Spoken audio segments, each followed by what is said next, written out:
And also I would recognize Greg Bedet from Economic Development Administration. He is the in-person rep for the FEMA-led interagency recovery assistance group, federal group. So thank you for being in person, and you'll be on our program in a little bit, and you'll be hearing from us. So at this point in time, we'll go back to item number 9 and 10, and I'll introduce Amy. These are some items that were on our agenda in the past. The management committee has already taken action. There was an update that was last to here about a year ago. At that time, the management committee voted to recommend to the policy committee that they support the partnership Wild and Scenic Rivers designation of the Myakka River to implement the 1984 Myakka River Studies recommendation to designate at least the miles of river between or within Myakka State Park. So that's the first of the items, and then we'll do the same overview for the second one. We're splitting them out to avoid potential confusion. And the connection to the CCMP relates to multiple water quality improvement, hydrologic restoration, and fish, wildlife, and habitat protection actions, including most notably Action 1 to promote best management practices for tidal creeks and rivers. And with that, I'll turn this over to Jamie Doubek-Racine of the U.S. National Park Service. Thank you. Glad to be here. How many of you all were here about a year ago? Okay, so for those that were not, I'll just give you a quick introduction to the Wild and Scenic Rivers program. Basically, this act was authorized by Congress in 1968 to protect our free-flowing rivers in the United States for future generations to enjoy. We'll just read the act, a little snippet. Is hereby declared to be the policy of the U.S. that certain selected rivers of the nation, which with their immediate environments possess outstandingly remarkable values that can be scenic, recreational, geologic, fish and wildlife, historic, cultural, or other similar values, and that they and their immediate environment shall be protected for the benefit and enjoyment of present and future generations. So whenever we talk about protecting these wild and scenic rivers, outstandingly remarkable values, ORVs, that's one of the conditions of them being designated, that they possess at least one outstandingly remarkable value and that they are free-flowing. There's two different types of national wild and scenic rivers. One is the model which is federally administered, where those have significant lands, acreages that are managed by the federal government. Those are managed by the Bureau of Land Management, the U.S. Fish and Wildlife Service, the National Park Service, and the U.S. Forest Service. They contain mostly federally publicly held lands. This is completely different from a Wild and Scenic River model called the Partnership Wild and Scenic Rivers Program. It was initiated because a lot of the studies that were happening nationwide in the United States for future protections for the Wild and Scenic Rivers Program were not getting passed. So there were studies back in the 80s. Communities wanted to protect their rivers, but it wasn't real popular to have the feds come in and own up these lands. What could you do where the community really wanted to protect their rivers, but they had a lot of publicly held owned lands that were in state, private, or local ownership? That's where the impetus of the model of the partnerships came to be. We now have 18 wild and scenic rivers through this partnership model in primarily the northeast of the United States. One in Florida, we'll talk about that a little bit, the Wekiva National Wild and Scenic River in Central Florida. This program is very similar to an NEP.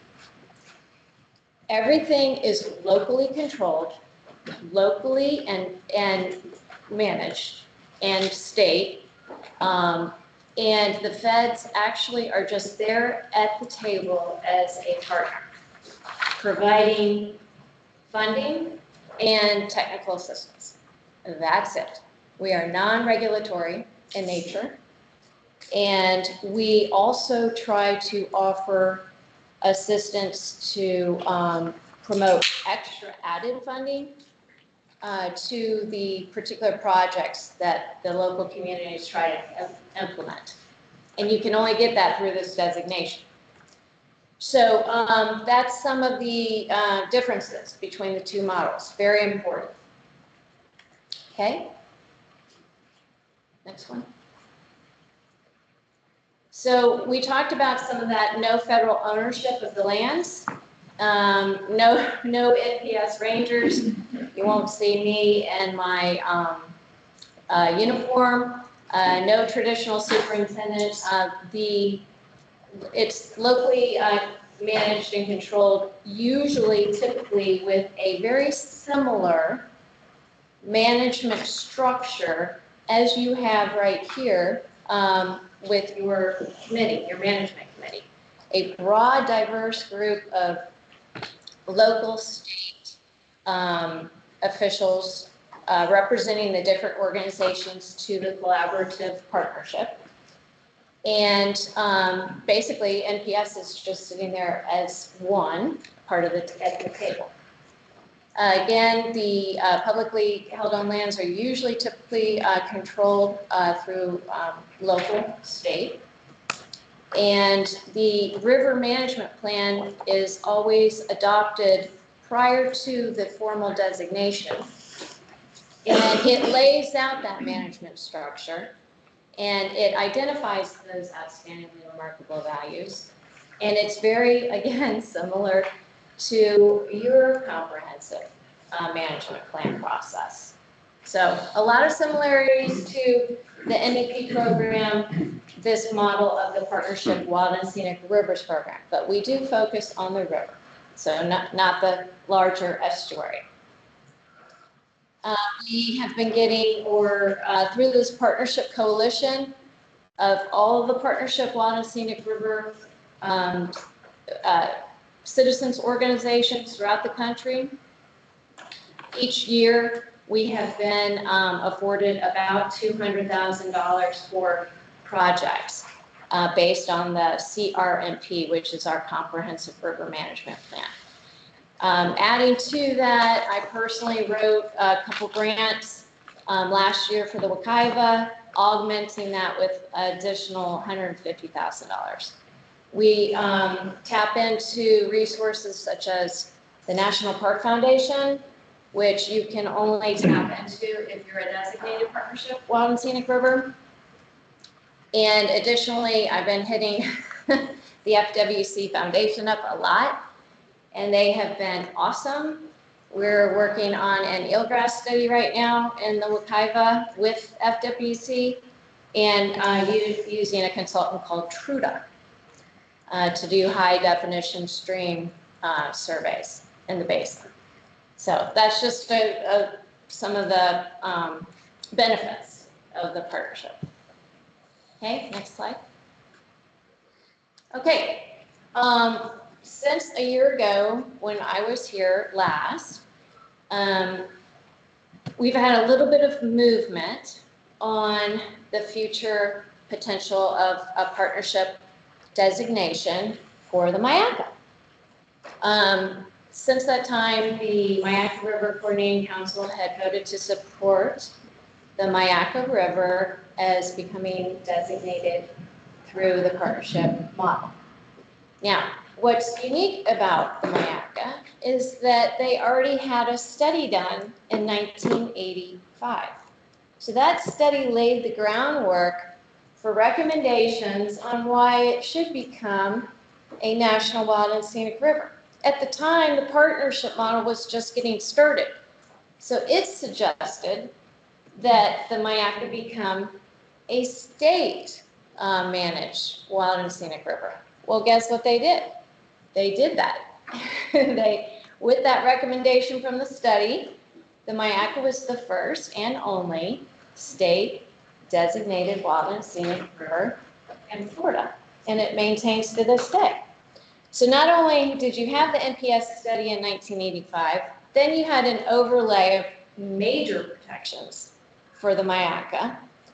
So some folks came to me, I gave a couple of presentations, we kind of dug it out of the file and said, well, not only has that happened, but there's been multiple land acquisitions and public ownership since that time. Carlton Preserve, lots and hundreds of acres. And that was another recommendation of the study. So there's been a dam removal, weir removal, et cetera. So some local folks went to Congressman Stubbe's office and described this model partnership program, and he and Vern Buchanan marched forward and introduced a bill which would designate the Myakka, introduce this bill, which would designate the Myakka as a partnership wild and scenic river. No changes to the council. Nothing but the Park Service being a part of that and hopefully providing future funding and technical assistance. So that's the update. Where it stands right now is that bill was introduced, but if it goes forward there was a bit large change, a big election. So if that would happen in the future, it would have to be reintroduced. So that's where it stands now. Great. So, and I would note that this same informational update will go to the policy committee who had tabled the item and then asked for it to be brought back for an update at their next meeting. So now we can move to the other piece. Okay, I did want us to know. Yes. Viviana, myself, Bruno, forgive me, I forget Bruno's last name, and Randy Smith, also all had a conference call, Teams meeting, since a year ago, along with several members of the Myakka River Management Coordinating Council, specifically on the Myakka. And I think that I speak that the Water Management District was also at that time on the call in support of just the Myakka, going forward. So. And I think we also brought up a question about the need to bring it to this management or policy committees, since there's already an existing coordinating council, which is identified as necessary, or one of the steps, right, is to create those coordinating councils. So if one already exists for the Myakka, that seems the appropriate route to seek approval or support. And not that you can't bring it to others, but that bypasses some of that coordinating council. So there was a question about that as well. That was another update. Just wanted to. The piece, or on the Oh, no, Myakka. that was just on the Myakka. Okay. At that time. Okay,